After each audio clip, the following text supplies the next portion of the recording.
By now, the hype behind Modern Warfare 2 has reached a ridiculous level. Ever since it was first announced, fans wondered if it could best the almighty Call of Duty 4, the game that a lot of people consider to be the best in the series. Well, we've seen all the commercials, the trailers, and the leaked footage. Now it's time to talk about the final game. Modern Warfare 2 is here, and it's ready to blow you away.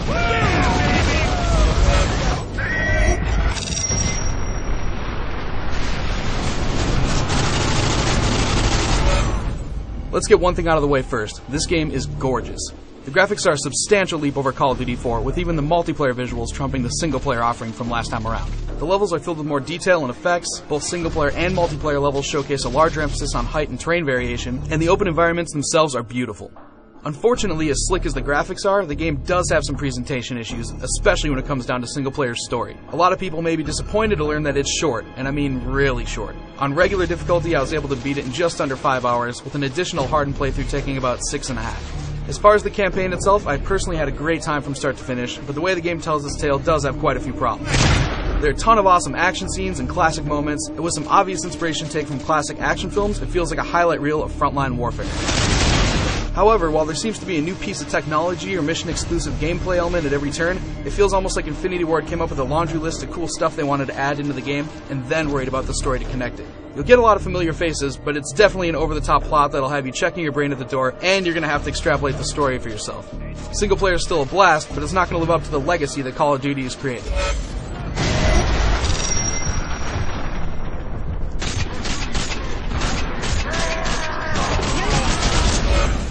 When you get down to it, this is the same great Call of Duty gameplay you know and love.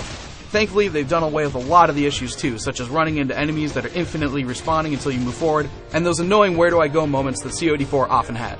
Your computer-controlled comrades can still be a little dumb at times, blocking your way through a door or cutting off your line of sight, but that's still a pretty small complaint. Most of the AI, both enemy and friendly, is much more improved over the last Modern Warfare.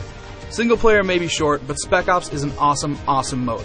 They're basically 23 standalone missions that can be played in single player or co-op, though I definitely recommend finding a friend. 80% of these missions are actually inspired from the single player campaign, but there are a couple co-op only missions that are particularly cool. One mission will have a player piloting the AC-130 in the sky while escorting his buddy through a military outpost during nightfall, and it's epic to say the least. Infinity Ward has also confirmed that new Spec Ops missions will be available via DLC, so there's a lot of potential for expansion in this mode. And of course, there's also multiplayer, which is hands down the biggest part of this game. I'm a seasoned Modern Warfare player, and let me tell you, the multiplayer is more balanced and fun to play than it was in Call of Duty 4. There are way more unlockables, and you're constantly being rewarded for playing the game. You'll find more weapons, a huge list of gun attachments and perks, and each perk now includes a new pro mode that acts as a secondary function once you unlock it. Death streaks are going to help newbies feel not quite so dominated, though seasoned players are barely even going to notice them, and all those worries about it screwing up balance should be tossed out the window straight away. Hands down, the highlight of multiplayer this time around are the kill streaks. The sheer amount of strategy worked around these kill rewards is pretty limitless. Along with delivering on the game's overall balance, Modern Warfare's multiplayer venues are extremely impressive. The new game modes rock, and racking up kills is ridiculously addictive. As far as I'm concerned, the Modern Warfare series has again set the bar for online shooters.